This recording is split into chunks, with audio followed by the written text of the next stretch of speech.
Friends, यदि आपके गुदाद्वार या मलद्वार में सूजन की समस्या है और ये समस्या आपको बार बार परेशान करती है और आप उससे परमानेंटली निजात चाहते हैं, तो इसके अंदर आपको क्या क्या सावधानियां बरतनी चाहिए, यानी आपको अपने खान पान में क्या बदलाव करना चाहिए जिससे आप डाइट के थ्रू ही इस चीज़ से निजात पा सकें या जो आप ट्रीटमेंट ले रहे हैं उससे आपको अच्छा रिजल्ट मिल सके। तो आज की इस वीडियो में यही बताएंगे आपको कि आपके डाइट के अंदर आपको क्या शामिल करना चाहिए और किन चीज़ों से परहेज करने से आपकी इस समस्या से आप अच्छी तरीके से निजात पा सकते हैं। तो मैं हूं डॉक्टर रामदेव लमोरिया, जोधपुर राजस्थान, इंडिया से होम्योपैथी कंसल्टेंट, और आपका बहुत बहुत स्वागत करता हूं आपके अपने चैनल पारस होम्योपैथी में। सबसे पहले हम जानते हैं कि हमारी आज की जो लाइफ स्टाइल है या खान पान का जो तौर तरीके हैं उसकी वजह से हमें काफ़ी सारे डाइजेस्टिव डिस्टर्बेंस होने लगे हैं।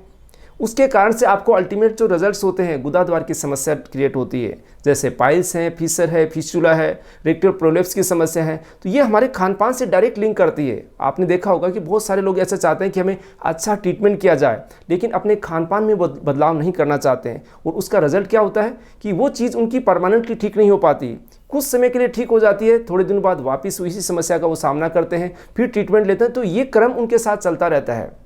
तो आज की जो लाइफ स्टाइल है, हम बिल्कुल ऑफिस के अंदर बैठे बैठे वर्क करते हैं, हमारा खान पान भी इस तरीके का हो गया है, किसी तरीके की मेहनत नहीं की, फिजिकल एक्टिविटी हमारी कम हो गई है। या कुछ लोगों का जो भी इस तरीके का होता है कि कंटिन्यूस उनको बैठना पड़ता है, ट्रेवल करना पड़ता है, बाहर का रेस्टोरेंट का खाना पड़ता है। तो ये जो समस्याएं होती है उनके अंदर कहीं ना कहीं डाइजेशन को इफेक्ट करती है, और डाइजेशन के रिजल्ट की वजह से आपको ये समस्याएं, गुदाद्वार के अंदर सूजन से संबंधित समस्याएं क्रिएट होती है। तो चलिए अब बात करते हैं कि मोटी मोटी क्या क्या चीज़ें हम इस चीज़ के अंदर अवॉइड करें, किन चीज़ों का ध्यान रखें। तो फ्रेंड्स, सबसे मोटी चीज़ है कि हर क्षेत्र का खान पान या जो रहने का तरीका होता है अलग होता है। तो उसके अंदर पर्टिकुलरली ये नहीं बताया जा सकता कि आपको ये नहीं खाना, वो नहीं खाना, लेकिन एक मोटा सा फॉर्मूला ये है, अगर आपको कोई भी चीज़ खाने से पेट के अंदर भारीपन का एहसास देता है, गैस बनाता है, या पेट के अंदर काफ़ी समय तक एकदम से ब्लोटिंग आने लग जाती है, पेट फूल जाता है, तो उस चीज़ को आप अवॉइड करें, चाहे वो किसी भी तरीके की चीज़ हो। आपने देखा होगा कई बार आप पानी पीते हैं, वो भी पेट में गैस बनाने लग जाता है।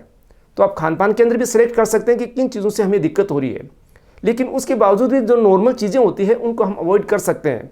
जैसे आप जो जंक फूड खाते हैं, फास्ट फूड खाते हैं, उसको आप टोटली अवॉइड करें, क्योंकि ये जो फूड होते हैं ये प्रोसेस्ड फूड होते हैं। आपकी आंतों के अंदर जो डाइजेस्टिव एंजाइम सीक्रेट होते हैं उनका वर्क कम कर देते हैं, आपकी इंटेस्टाइन की मूवमेंट धीरे धीरे स्लो हो जाती है। उसकी वजह से आपको डाइजेशन से संबंधित जैसे कॉन्स्टिपेशन है या आपको इनइफेक्चुअल डिजायर्स, आपका पेट अच्छी तरीके से साफ नहीं हो पाता है, उनके कारण समस्याएं क्रिएट होती है गुदाद्वार में सूजन की।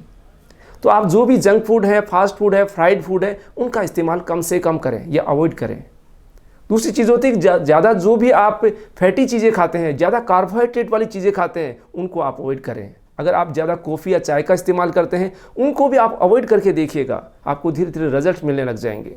जो भी आप ट्रीटमेंट ले रहे हैं, बिना ट्रीटमेंट के आपको अच्छे रिजल्ट मिलेंगे। इसके बाद आता है कि आप अगर अल्कोहल का इस्तेमाल कर रहे हैं, शराब पी रहे हैं, तो आप उसको बंद कर दीजिएगा। जो भी आप मीट या किसी तरीके की जो है आप इस तरीके का इस्तेमाल कर रहे हैं, तो उनको आप अवॉइड करें, क्योंकि ये चीज़ें होती हैं बहुत ज़्यादा, इसके अंदर स्पाइसेस होते हैं, वो भी आपके डाइजेशन को डिस्टर्ब करते हैं। यानी आप खाने पीने के अंदर इस तरीके की जो सावधानियां बरतेंगे तो आसानी से आपकी जो गुदाद्वार की समस्या उसके अंदर राहत मिलने लग जाएगी। अब बात करते हैं कि खान पान के अंदर आप क्या शामिल करें जिससे आपको अच्छी राहत मिले। खान पान में शामिल करने का ये मतलब है कि आप हल्का भोजन खाएँ, जब आपको भूख लगती है उस टाइम खाना खाएं। आप बेसमय खाना खाएंगे तो आपके पेट के अंदर इंडाइजेशन की समस्या होगी, पेट में गैस बनेगी, आपको कॉन्स्टिपेशन की समस्या होगी। तो आप सही समय का ध्यान रखें कि जब आप भूख लगती है उसी के अकॉर्डिंग खाना खाएं। अकॉर्डिंग का मतलब है कि आपको जितनी भूख है उससे भी थोड़ा कम खाना खाएं, उससे आपका डाइजेशन अच्छा रहेगा। डाइजेशन अच्छे रहने का अल्टीमेट रिजल्ट होता है आपकी गुदाद्वार की समस्या के अंदर आपको जल्दी राहत मिलेगी। अब बात करते हैं कि आपको क्या सब्जियों के अंदर यूज़ करना चाहिए। जो लीफी वेजिटेबल्स होते हैं, जो भी हरी पत्तेदार वाली सब्जियां होती हैं, उनके अंदर अच्छे फाइबर्स होते हैं, एंटीऑक्सीडेंट होते हैं। उससे क्या होगा, आपकी जो आंतें होती है, आंतों के अंदर सूजन रहती है, उस सूजन को ठीक करने में हेल्प करती हैं। और धीरे धीरे से आंतों की आपकी सूजन कम होती जाएगी, वैसे वैसे आपके गुदाद्वार की स्वेलिंग या सूजन है वो भी धीरे धीरे स्वतः ही ठीक होने लग जाएगी। आप फ्रेश फ्रूट्स का इस्तेमाल करें, जो भी सीजन के अंदर फ्रूट्स आते हैं उनका अच्छी मात्रा में इस्तेमाल करें, उससे भी आपको एंटीऑक्सीडेंट मिलेंगे, एंटी इन्फ्लामेटरी एजेंट्स मिलेंगे, काफ़ी सारे मिनरल्स हैं, काफ़ी सारी प्रोटीन्स है, जो ये चीज़ें आपको मिलेंगी। तो इससे क्या है कि आपकी बॉडी की इम्यूनिटी बूस्ट होगी, उसके साथ साथ में आपके अंदर कोई स्वेलिंग चल रही है, कोई इन्फेक्शन चल रहा है, उनको भी कवर करेगी। आप वाटर इनटेक अच्छा रखिएगा, पानी अच्छी मात्रा में पिएंगे, बार बार थोड़ा थोड़ा पानी पीते रहेंगे तो उससे आपके डाइजेशन में भी इंप्रूवमेंट आएगा, आपके बॉडी का हाइड्रेशन होगा और कुछ जो भी डिटॉक्सिकेंट जो भी आपके जो हानिकारक पदार्थ हमारी बॉडी के अंदर बन रहे हैं उनको बाहर आउट करने के लिए हेल्प करेगा। आपकी चाहे इंटेस्टाइन की हो चाहे यूरिनरी ट्रैक्ट के माध्यम से हो, आपकी जो भी टॉक्सिन्स बन रहे हैं उनको आउट करने में अच्छी हेल्प करता है। तो वो भी आपके लास्ट अल्टीमेट रिजल्ट कहाँ मिलेगा आपको, गुदाद्वार की समस्या के अंदर। अब फ्रेंड्स बात करते हैं कि इसमें आप बहुत सारी पूछें कि मुझे नट्स नहीं खाने चाहिए, ये नहीं खाना चाहिए, ये नहीं खाना चाहिए। तो फ्रेंड्स मैं आपको बताना चाहूँगी, अगर आप नट्स खाना चाहते हैं तो उसको आप भिगो कर खाइएगा, स्प्राउट्स बना के खा सकते हैं, आप रात को भिगो दीजिए सुबह खा सकते हैं। या फिर आप मिल्क जो प्रोडक्ट होते हैं उनको आप अवॉइड करें। मिल्क प्रोडक्ट में क्या था, दूध आप अवॉइड करें, पनीर को आप अवॉइड करें, क्योंकि इनके अंदर जो प्रोटीन होती है वो थोड़े डाइजेशन में आपकी भारी पड़ती है, पचने में थोड़ी दिक्कत आती है। आपने देखा होगा कई बार आप दूध पीते हैं आपको दस्त लगने लग जाते हैं, कई बार आप दूध पीते हैं आपको कॉन्स्टिपेशन हो जाती है। उसका कारण है कि ये जो प्रोटीन होती है हर व्यक्ति को कई बार सूट नहीं कर पाती है। तो उसकी वजह से अगर आपको ये गुदाद्वार की समस्या है तो इसको एक बार कुछ टाइम के लिए स्टॉप कर दीजिए। इसकी जगह आप बटर मिल्क का इस्तेमाल कर सकते हैं, यानी छाछ का आप इस्तेमाल करें, दही का आप इस्तेमाल कर सकते हैं। तो इससे आपको पेट के अंदर डाइजेशन के अंदर आपको प्रोबायोटिक्स मिलेंगे, तो आपकी जो बैक्टीरियल फ्लोरा होता है इंटेस्टाइन का उसको बूस्ट करेगा। उससे आपकी जो हानिकारक बैक्टीरिया होते हैं वो आपके इंटेस्टाइन को बचा के रखेंगे, यानी उनसे आप बचे हुए रहेंगे। तो आपकी ये जो समस्या छोटी छोटी समस्याओं के अंदर आपको मदद मिलेगी।